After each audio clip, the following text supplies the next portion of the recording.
দেশনেত্রী বেগম খালেদা জিয়ার এই দোয়া উপলক্ষে যারা আপনারা হাজির হয়েছেন, আমি আপনাদেরকে সালাম জানাই, শুভেচ্ছা জানাই। এখানে উপস্থিত আছেন, সুন্দর করে নিয়ে দেন। আমি খুব অল্প দিনে আমি তার গুণমুগ্ধ। আমি আনোয়ার ভাই এবং আমার দীর্ঘদিন আমরা প্রতিবেশী ছিলাম, এটা তো কাছ থেকে জানার সুযোগ হয়নি।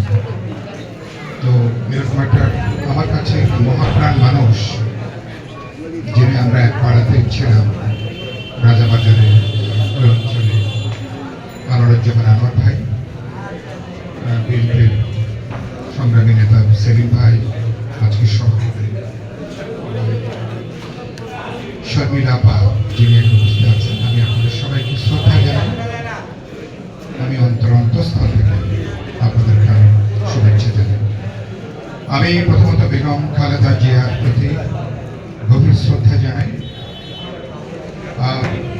তার সাথে আমার 1982-83 সাল থেকে যাত্রা, যখন তিনি গৃহবধূ থেকে রাজনীতির মাঠে নামেন।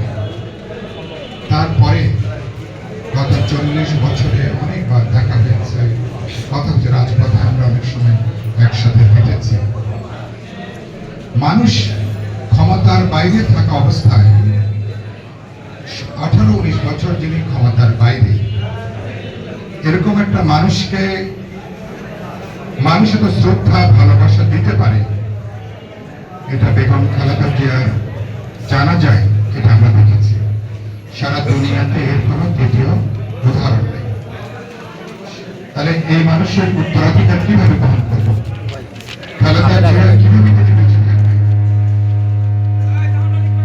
গণতন্ত্রের জন্য, গণতান্ত্রিক অধিকারের জন্য, মানুষের অধিকারের জন্য, স্বৈরতন্ত্রের বিরুদ্ধে, জুলুমের বিরুদ্ধে।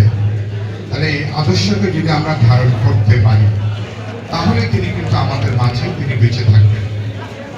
এটাই হচ্ছে যে শোক জানায় তার এই মর্মান্তিক মৃত্যুর ঘটনায়। 3 দিন আগে স্বেচ্ছাসেবক দলের উত্তরের সাবেক সাধারণ সম্পাদক আজিজুর রহমান মুসাব্বির ঘাতকের গুলিতে ছুটে গেছে ঢাকা মেডিকেল কলেজে। জানা যায় আমরা অনেকে সামিল হয়েছি। গতকাল আমি এবং বিএনপির সালাউদ্দিন আহমেদ তার পরিবারের সাথে আমরা দেখা করতে গিয়েছিলাম, শোকাতুর পরিবারকে সান্ত্বনা দেওয়ার জন্য। আচ্ছা, মেহরবানি জানাবো এবং আশা করি বেগম খালেদা জিয়াকে আল্লাহ পাক তিনি কবুল করবেন এবং তাকে বেহেশতে নসিব করবেন। আমাদের জুলাই যারা শহীদ হয়েছেন তাদের প্রতি আমি গভীর শ্রদ্ধা জানাই। আপনারা জানেন যে আমি 50 বছর ঢাকাতে, আমি বৃহত্তর নোয়াখালী অঞ্চলে জন্ম, আমি বড় হয়েছি নোয়াখালী চট্টগ্রাম ওই অঞ্চলে। পরবর্তীকালে খুলনা বাগেরহাট অঞ্চলে আমরা সেটেল করেছি। আর 50 বছর আমার বিশ্ববিদ্যালয় জীবন থেকে শুরু করে